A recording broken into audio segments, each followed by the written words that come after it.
pinabasan ko siya ng toy, ayaw niya. Tapos pinakita ko po ulit yung isa, yung may mga numbers tsaka may shapes. So nagustuhan niya. Then ginawa po namin, may mga numbers, tapos kung ilan yung number, ganun din po yung bilang mo. Kunyari, circle, triangle. Siya pa po nagbibilang. Noong una po, kinukuyo ko pa siya, sabi ko, 1. Tapos hanggang sa siya na yung magbibilang, ina-identify niya yung number. Tapos po,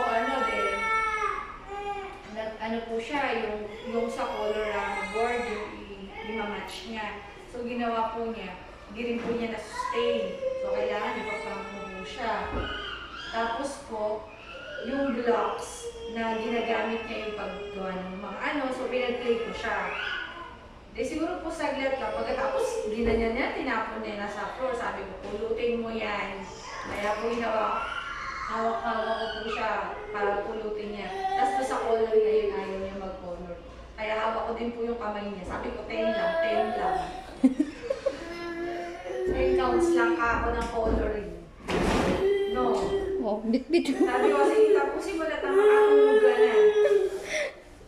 Kaso po delikado. Hindi naman niya kinalimutan. Pag po kasi inano ko yan, pinatulog ko, diretso po yan. Opo. Kaya hindi ko po siya pinapatulog. Oo nga. Oops, what happened? What happened? Ha? Bukas makakatulog ka pag uwi natin. Ngayon kasi hindi pwede. Ay, kasi yung time ko, Opo. no. Alanganin. Alauna po sakto tulog yan. Ay, ganun ba? Kaya nasanay ulit siya. Simula po yan itong mga naandang araw. Nung nakabalik na po kami. Nung nakabalik na kayo, Bumalik po yung ano niya. yung tulog niya. Hindi na po siya masyadong sa bahay din. Hindi po. Kasi nakakatulog na siya, nabalik na yung routine niya. Ayaw mo tatanggalin. Ayaw niya mag-medyo. Nilagyan ko ng, sabi ko, gawin mo na, lalagyan kita ng star, oh. Hindi niya po ginawa. Sabi ko, tingnan mo yung paper mo na lang, doon na lang sa kinolor mo, lalagay ko yung star niya. Ginagawa niya po, pinapak niya yung niya, kasi parang feeling niya matatransfer dun yung, Ginagana niya. matatransfer dun yung star. Maano nga po ito yung maparaan sa sarili niya minsan. Pag ayaw namin siyang pagbigyan, Opo. gagawa siya Siya gagawa ng paraan. Tapos, magwawala. Kanina po nag-ano siya eh. Nagwala siya kanina umaga eh. Gusto niya po kasi napipilit yung kanya. Kaya nga po nung sabi ko, ay hindi, finish mo yan, ikaw magpulot niyan. O kanina hinayaan ko din po siya. Maya-maya tumigil.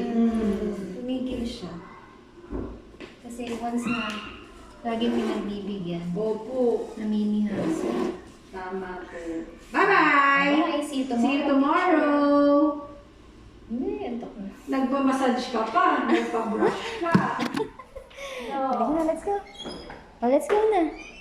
Oo nga, ayaw mo pa. Halika na, let's go na. Thank you po. Oh, bye-bye ka na. Bye, teacher. Bye. Bye! Bye! Antok na, antok na. What happened? Ha?